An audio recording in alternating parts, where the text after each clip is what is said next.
Bon, l'autre jour, l'enregistrement s'est arrêté sans que je m'en rende compte. Donc on va revenir sur la remarque numéro 2.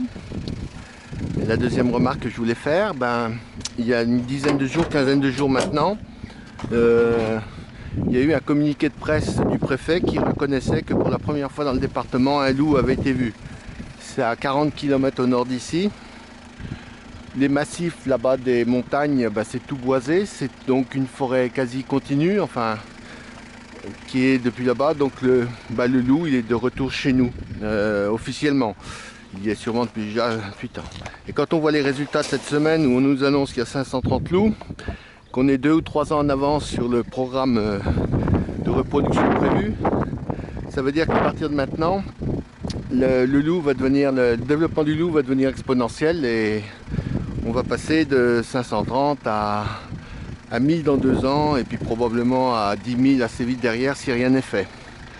Alors pourquoi je vous parle de ça? C'est parce que ici vous avez vu, dans cette parcelle, j'ai fait véler, les vaches ont vélé toutes seules dans les prés. J'ai fait bien sûr, je serais intervenu s'il avait fallu. Le petit dernier là, il se porte très bien d'ailleurs.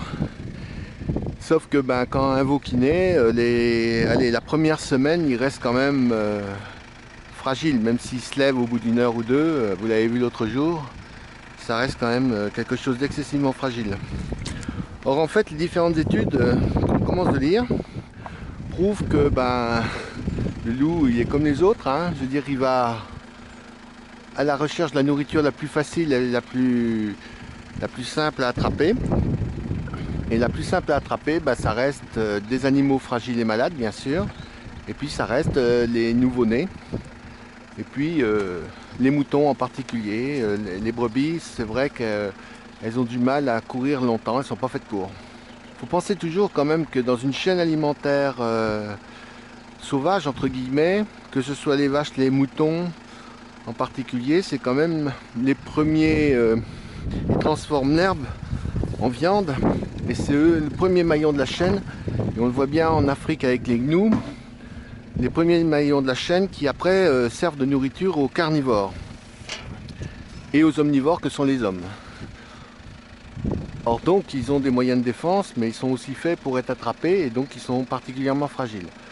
Pourquoi je dis ça? C'est parce que les loups, ils vont donc au plus simple, au lieu de courir après un sanglier qui risque de faire quelques kilomètres, ou un chamois en montagne qui est plus agile que lui et puis qui va être capable d'absorber des pentes, des déclivités considérables, le loup il se retourne vers les moutons, il fait 100 mètres et il est sûr d'attraper la brebis. C'est pour ça qu'il y a autant de prédation. Donc les différentes études qui commencent à sortir en fait prouvent que dans les autres pays, là où le loup avait jamais disparu d'ailleurs, il n'y a pas autant de prédation ramenée au nombre d'animaux. C'est pas que les bergers là-bas sont plus malins ou que nous on serait moins malins, c'est simplement que le loup il a peur de l'homme et qu'il se tient un peu à distance et qu'il va pas forcément, il est capable en fait de faire en quelque sorte une estimation du risque qu'il prend par rapport à la proie et du coup il s'approche pas trop ou beaucoup moins tout au moins, des espaces où l'homme est présent. Et en fait, cette étude, alors j'espère qu'elle se confirmera, prouve que, en particulier, s'il se fait approcher par des chasseurs et puis qu'il essuie quelques coups de feu, la meute a tendance après à être excessivement prudente. Donc, une des solutions qui est envisagée aujourd'hui serait de donner la liberté aux bergers et aux éleveurs que nous sommes, de pouvoir quelque part tirer pour protéger nos troupeaux. Alors je sais, ça surprend. Pourquoi moi en tant que bovin, éleveur bovin, je suis concerné alors qu'on parle beaucoup de brebis pour le moment? Parce que les premières aussi études qui sortent maintenant du sud de la France où le loup est présent déjà depuis plusieurs années, les éleveurs, les bergers, moutons abandonnent et ils repassent à l'élevage bovin et en fait le loup il est pas bête, hein, il est passé de la brebis au petit veau. Et ce qui veut dire que le pastoralisme aujourd'hui, si on reste en l'état et si on continue de croire que le loup est un animal absolument inoffensif, indispensable à la nature et tout ça, alors que la nature a quand même survécu depuis pas mal de décennies, voire des siècles sans loup dans notre région, dans nos régions, Eh ben, si on continue de croire, le pastoralisme, c'est-à-dire l'élevage des veaux comme vous le voyez là sur la caméra, eh ben, il est condamné à mon avis à disparaître. Alors les solutions, quelles seront-elles? Ben, les stabules,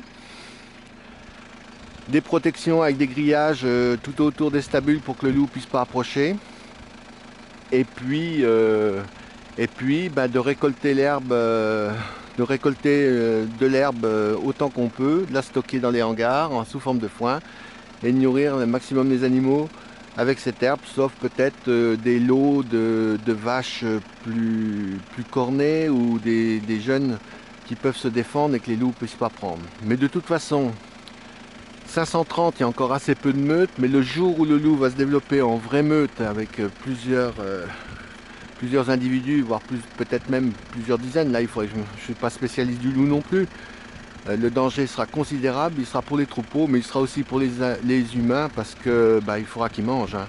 Et comme toujours, ils iront au plus facile. Donc des promeneurs, des enfants, des gens qui sont isolés et dont ils verront qu'ils n'ont pas de risque à les attaquer, je pense qu'ils ne se poseront pas de questions. Alors est-ce qu'on arrivera à un stade où il y aura les villes protégées et puis les campagnes sans plus rien? Je caricature, hein, je pousse un peu loin le bouchon, mais c'est un peu ça qui quand même se dessine derrière et qui pose vraiment question. Dernière solution qui apparaîtra peut-être, c'est des parcs, des grands parcs pour nourrir les vaches. Elles seront forcément clos, ils seront forcément grillagés très haut, comme des parcs à sangliers aujourd'hui, pour que les loups puissent pas s'y introduire. Or, je constate que le chasseur français cette semaine, sur sa couverture, déplore l'engrillagement des campagnes. Pourquoi? Parce que la chasse à courre en particulier, eux, ils n'ont pas trop envie d'avoir des espaces fermés, clos, où ils puissent plus divaguer dans les terrains d'autrui comme ils en ont envie et comme ils le font aujourd'hui. Donc ça veut dire que la vénerie, en fait, s'opposera en fait à ce genre de choses. Alors la vénerie, peut-être que c'est pas eux qu'il faut écouter et que c'est pas eux qui doivent être déterminants. Mais ce que je veux dire à travers ça, c'est qu'en fait, à chaque fois qu'il y a quelque chose, une solution qui est proposée, à chaque fois, il y a l'inverse ou le contraire qui est opposé parce que ce qui arrange les uns n'arrange pas les autres. Là, le cri que vous venez d'entendre, c'est le coq faisan. Là, ça fait 3 mois qu'il est là. Il a du ciné. Ils ont eu une première couvée. Malheureusement, les corbeaux ou les buses ont mangé toute la couvée. Donc il recommence et tous les matins il suit la voiture pour venir manger dans les auges après les vaches, puisque c'est là qu'il se nourrit, il est pas fou, hein. Mais je l'approche pas beaucoup, de moins en moins, il est de plus en plus caché, donc il redevient de plus en plus sauvage. Je suis content parce que j'avais vraiment peur qu'il se fasse prendre par les renards ou autres. Donc pour revenir au loup, voilà, on est à un tournant peut-être, si on n'y veille pas, à un tournant, et des vaches élevées à l'herbe naturellement, ce que tout le monde souhaite, peut devenir très très compliqué à faire si on ne prend pas les mesures qui s'imposent et si on ne joue pas notre rôle de régulateur de la nature. Alors je sais, ça plaît pas à certains, hein, ils aimeraient bien avoir une nature vierge, sauvage. On va être 9 ou 10 milliards d'habitants sur Terre, humains. La nature sauvage, on devrait être quelques millions, quelques dizaines de millions. Je crois que l'équation elle est simple, hein, c'est qui est prêt à se sacrifier en premier pour revenir au sauvage. On présente toujours le chasseur-cueilleur comme un moment extraordinaire de l'évolution humaine. Enfin moi je l'ai lu dans plusieurs livres. Chasseur-cueilleur, je suis pas sûr que c'est été aussi formidable que ça. Mais on aime bien tout critiquer et en ce moment c'est vrai que c'est assez surréaliste. On a un débat, alors qu'on n'a jamais vécu aussi vieux, qu'on n'a jamais probablement mangé aussi sain. On a un débat surréaliste avec qui tend à faire croire que tout ce qu'on fait, toute activité humaine, tout ce qui est toute nourriture et tout ça est j'allais dire plus que pollué, est devenu un vrai poison. Alors pour nous paysans, c'est compliqué. Il faut garder la tête froide. Je vais prendre qu'un exemple. Il y a 20 ans, il y a eu un débat épouvantable autour des nitrates et aujourd'hui, on commence à se dire que finalement, les nitrates, Eh ben, dans la nature, il en faut.